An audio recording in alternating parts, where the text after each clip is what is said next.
Welcome to the TheDPost for All Season Sports Show. I'm Drew Rubenstein here again with Dave Racy. And Dave, the WVU football team is about to open spring practice on Sunday, March 2nd, leading up to the beginning of spring ball. Dana Holgorsen still had an empty spot on his coaching staff. He's filled that with Tom Bradley, and then he also hadn't named a defensive coordinator, and he's promoted Tony Gibson from within. But let's start with Tom Bradley, a familiar name, a longtime Penn State guy. Seems like well-respected throughout the area and region. What was your initial take when you heard Bradley had been named senior associate head coach? Well, I think it might be Coach Holgorsen's best recruit since his tenure here. I think you get a guy with his reputation in Penn State's defense and stuff, and I think that's an area where West Virginia really needs help. And I was beginning to wonder about how the staff was sizing up on the defense, because they have a lot of new people in there that have not had a lot of experience. And this just covers, I think, a gaping hole in that defense. So I think it was a great hire,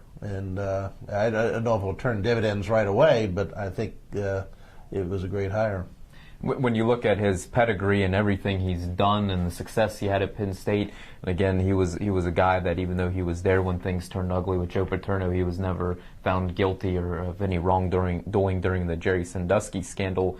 That said, he comes into WVU after being out of the game for a couple years as senior associate head coach. And you mentioned he is a great coach, but in terms of what he's exactly going to be doing, that's still up in the air. WVU staff now has 2 associate head coaches and an assistant head coach.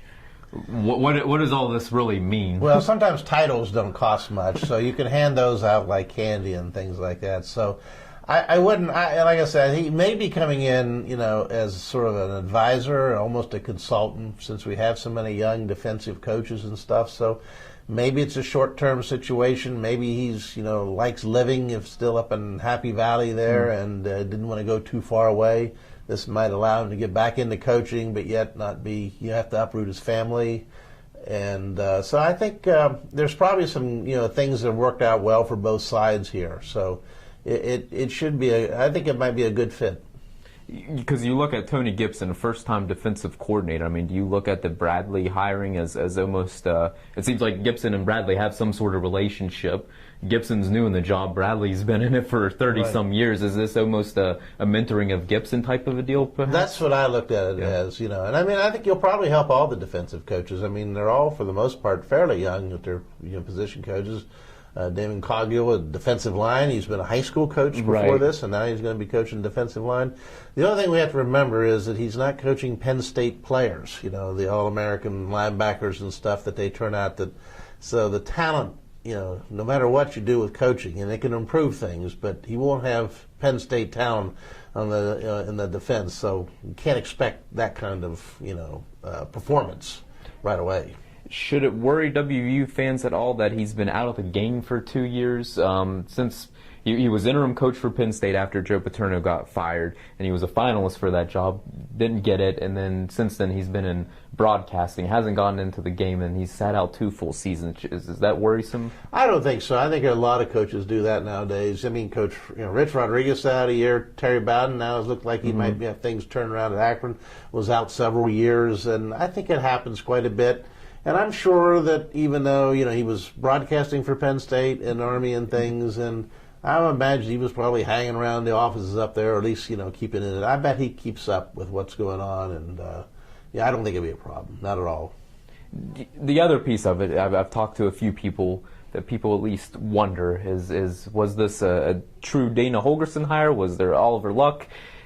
Bradley knows coming in that Dana Holgorsen's on the hot seat. So I guess if you're looking at it maybe from his perspective, what would the appeal of WVU in this situation, realizing the burden that is on Holgorsen to succeed this season? What's the appeal in taking this job if you're Bradley? Well, I'm not too sure who made the decision to hire him or made the connections, but I imagine it was probably one of those mutual friend type things that, hey, he's trying to get back into coaching. No one's touched him maybe because of the Penn State scandal. We need help on defense. Looks like be a good match.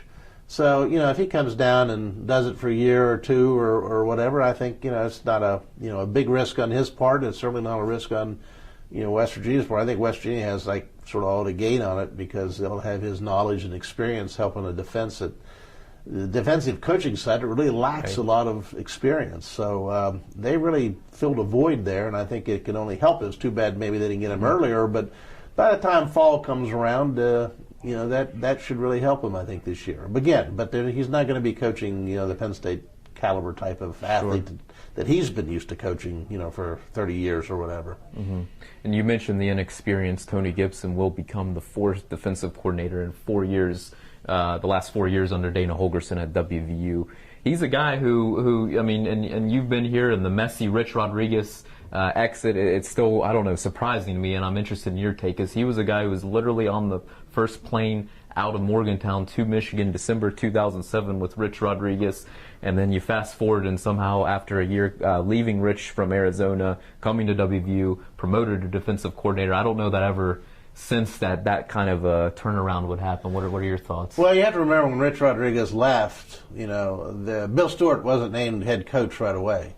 So if you're an assistant coach and your former head coach offers you a job, that's pretty safe. If you stay behind at your previous coaching position and they hire a new coach, then you might be looking for a job. So I don't blame him. I don't blame Rich Rodriguez for leaving, for going to a bigger school like Michigan.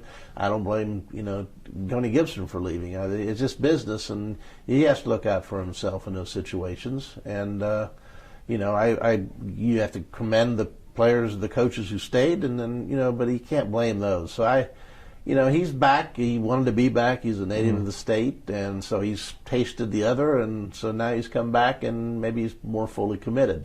People need to go out and test themselves and put themselves out in different situations, and they learn things from that. So he's experienced Big Ten football. He's experienced the Pac-10, and so he's picked up some different type of defenses and need against these different kinds of offenses. So he should be back as a more experienced coach and a better coach than when he left here, probably.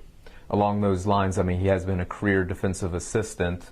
You think the time's right? Is he a good guy? He is a West Virginia native for this coordinator job. As you mentioned, it's a tall task given WVU's defensive woes of the last recent years. Yeah, I mean, he's not inheriting the best situation. Of course, can't go too much down on that things. Yeah. But I imagine, I don't know if it was by design, they felt he was ready, or it was a situation where they were desperate. I'm not too sure.